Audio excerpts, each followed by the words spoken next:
But he was early at the office next morning. Oh, he was early there. If he could only be there first and catch Bob Cratchit coming late. That was the thing he had set his heart upon. And he did it. Yes, he did. The clock struck 9.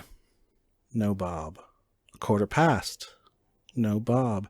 He was a full 18 minutes and a half behind his time. Scrooge sat with his door wide open that he might see him come into the tank. His hat was off before he opened the door, his comforter too.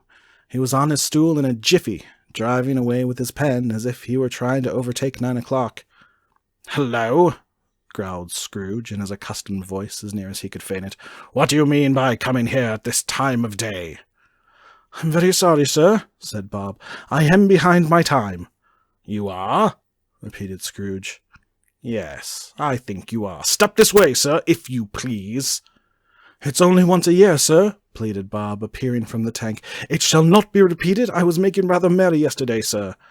"Now I'll tell you what, my friend," said Scrooge. "I am not going to stand this sort of thing any longer, and therefore," he continued, leaping from a stool and giving Bob such a dig in the waistcoat that he staggered back into the tank again, "and therefore I am about to raise your salary." Bob trembled and got a little nearer to the ruler. He had a momentary idea of knocking Scrooge down with it, holding him and calling to the people in the court for help and a straight waistcoat. "A Merry Christmas, Bob!" said Scrooge, with an earnestness that could not be mistaken, as he clapped him on the back. "A Merry Christmas, Bob, my good fellow, than I have given you for many a year. I'll raise your salary and endeavour to assist your struggling family, and we will discuss your affairs this very afternoon over a Christmas bowl of smoking bishop, Bob. Make up the fires, and buy another coal scuttle before you dot another I, Bob Cratchit." Scrooge was better than his word. He did it all, and infinitely more, and to Tiny Tim, who did not die, he was a second father. He became as good a friend, as good a master, and as good a man as the good old city knew, or any other good old city, town, or borough in the good old world.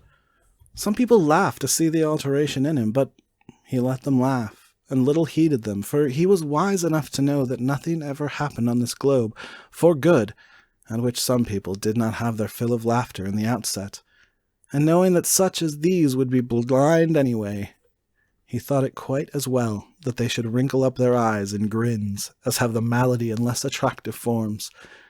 His own heart laughed, and that was quite enough for him.